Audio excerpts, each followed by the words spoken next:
Hi guys, ever since Sony released the new 16-25 f2.8, people have been asking how does that compare to the Sigma 16-28 2.8 and the Tamron 17-28 f2.8, and that is what we are here to do today, to compare all three of these lenses. And at the end of the video, I will tell you which of these three lenses I am keeping while I throw the other two in the trash. I'll just send them back to the store. That would be a waste. Plus, they're all really good lenses. Let's talk about it.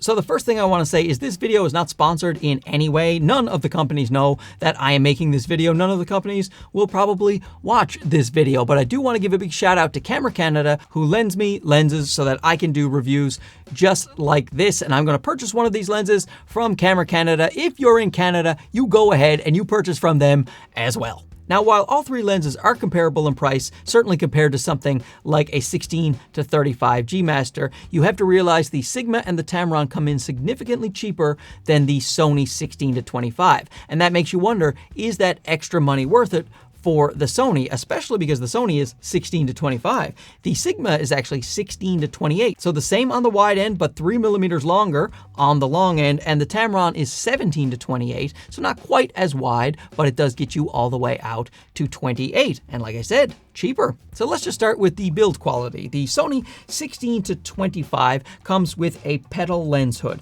It does have an extending barrel when it comes to the zooming, and oddly, it actually extends outward to get wider. I find that a little bit annoying myself. It's just a personal preference. I like it when it's wide and then it collapses the lens. It just makes more sense to me intuitively, but you know, that's it. It's a small gripe, but it is an external zoom, not an internal zoom, which I would have preferred. It does keep the size down a little bit in terms of its length when it is collapsed, of course, in your camera bag. It is built really solidly. It feels a lot like a G Master lens, very hard plastic with nice rubber rings. The focus ring turns extremely smoothly, and the zoom ring turns well as well. Nice dampened ring, not too much resistance, not too little. It has an autofocus to manual focus switch, a focus hold button. It has an aperture ring, which I always love, and the aperture ring can be clicked or declicked. The lens is weather sealed, has a nice little rubber gasket at the back to help you out there, and a very common 67mm filter thread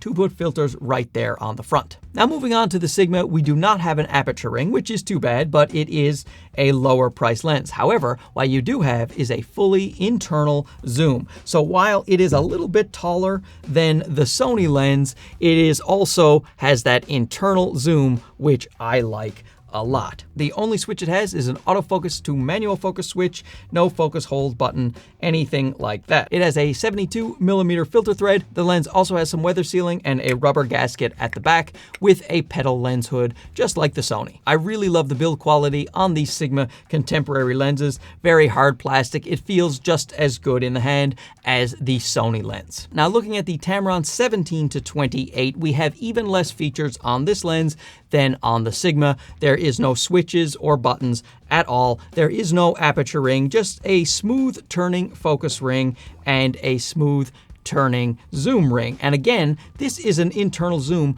which is great. However, it is slightly different than the Sigma. There is still, I think, a possibility of sucking some dust in terms of the Tamron. You see, the barrel, it extends on the inside a little bit here, whereas the Sigma, when it zooms, it doesn't extend. The barrel on the inside doesn't extend. So while the body itself doesn't extend, the element right here in the front does extend. The Tamron has some weather sealing with a rubber gasket at the back, a common 67mm filter thread, and a petal lens hood. And while this Tamron lens doesn't feel cheap at all, nice rubber rings with nice resistance, nice hard plastic, it doesn't feel quite as premium as the Sigma and the Sony. I find the Tamron lags behind the other two in terms of build quality, and overall build quality I have to give to the Sony lens, even though it has that external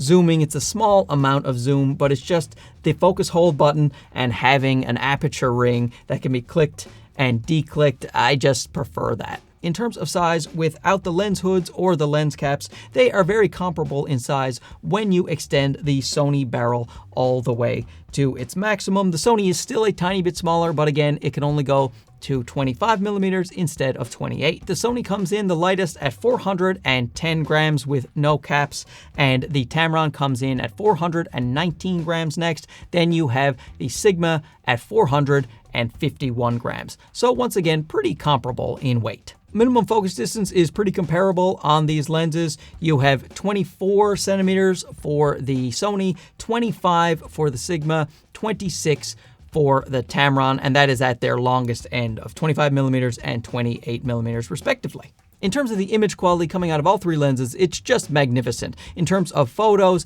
and video, you would be hard pressed to tell the difference between any of these three lenses unless you start doing some pixel peeping and some serious tests that we are going to do. But something we must definitely note is the Sony lens is the only one that will be able to shoot more than 15 frames per second. You see, these lenses here are third-party lenses, and as of now, when you have cameras like the A9 III or the A1 that have a burst rate of over 15 frames per second, I personally don't own any camera that shoots over 15 frames per second, so it's not much difference to me. However, if you are someone who owns one of those cameras or plan to own one of those cameras, the Sony is the safer bet because you will be able to shoot that burst rate right now. I don't know if these lenses will ever get updates, in terms of between Sony, Sigma, and Tamron, if they work it out where these guys can shoot more than 15 frames per second. But as of right now, in July of 2024, these two lenses can't do that. All three lenses are exceptionally sharp zoom lenses, whether you're at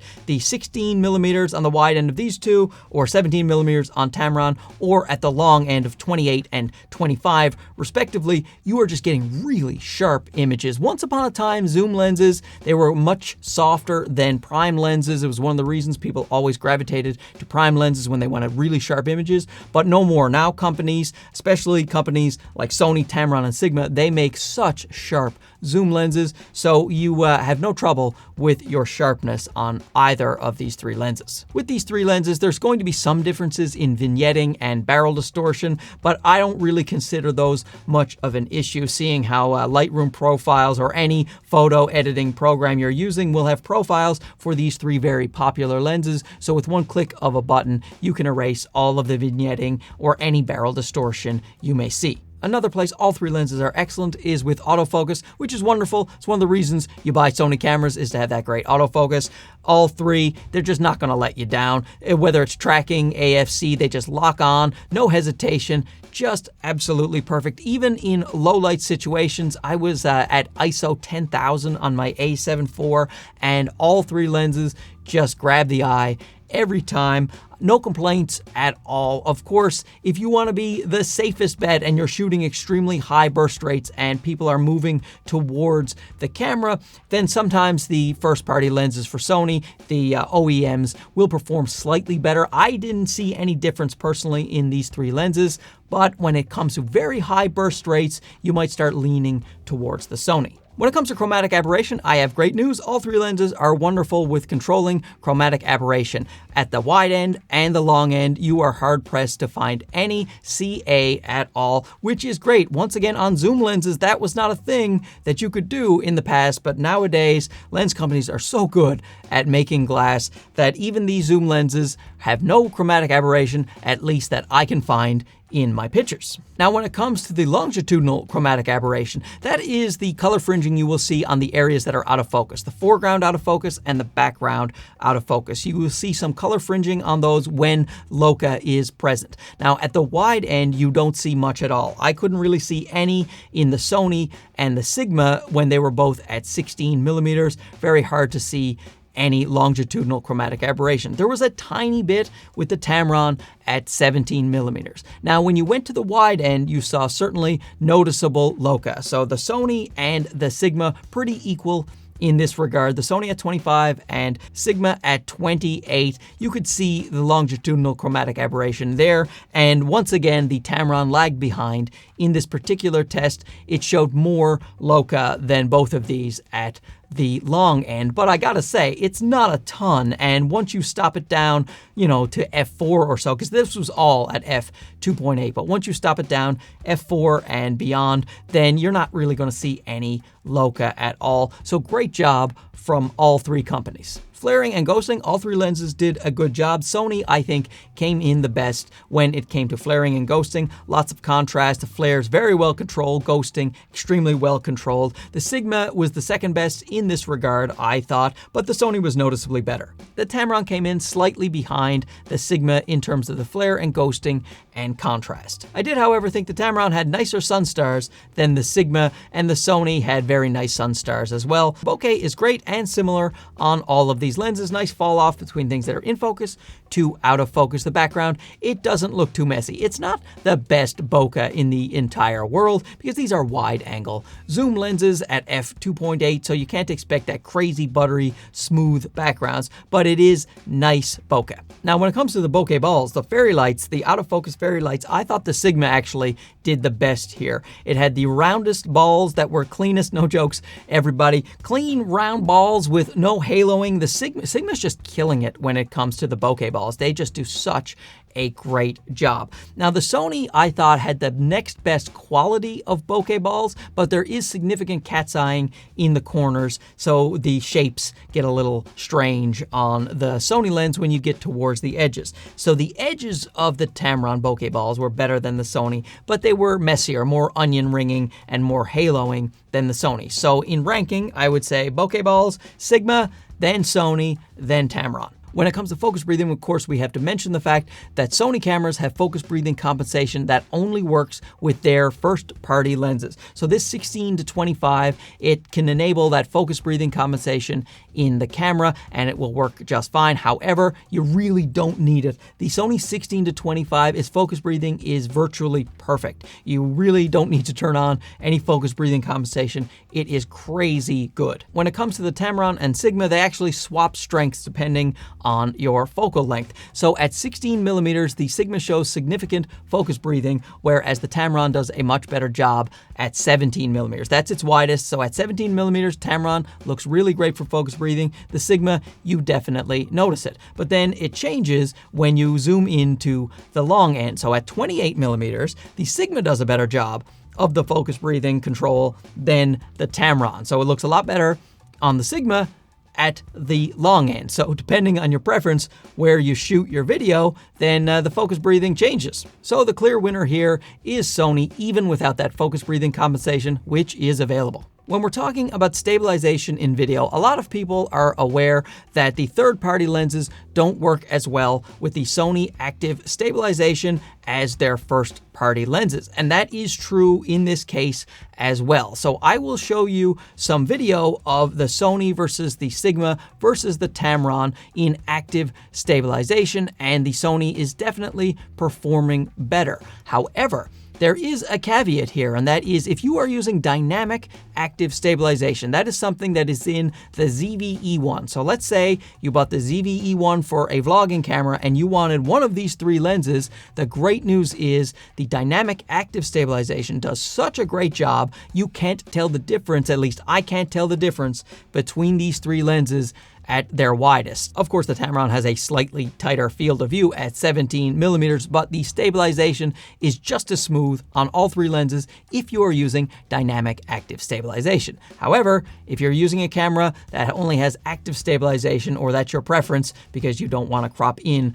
on your sensor so much, then the Sony is going to be the way to go. When it comes to the price, the full retail price of the Sony lens is about $1,200, and you're going to get the Sigma and Tamron for about $900 with their full price. But these two are often on sale. As I'm recording this right now, both of these are about $100 off. So they're $400 cheaper currently than this Sony lens. So it is decision time, and I think all three lenses are wonderful lenses, and you can't go wrong if you buy any of these three lenses. But which one am I going to purchase myself? It's going to be the Sony 16-25, and that is a pretty clear-cut case of I use 16-24 a ton. It's pretty much all I use for video, and I often go out vlogging my dumb face, and sometimes I'm using cameras that don't have dynamic active stabilization like the A7C II or my A7 IV, or sometimes I just want that wider field of view on the ZV-E1.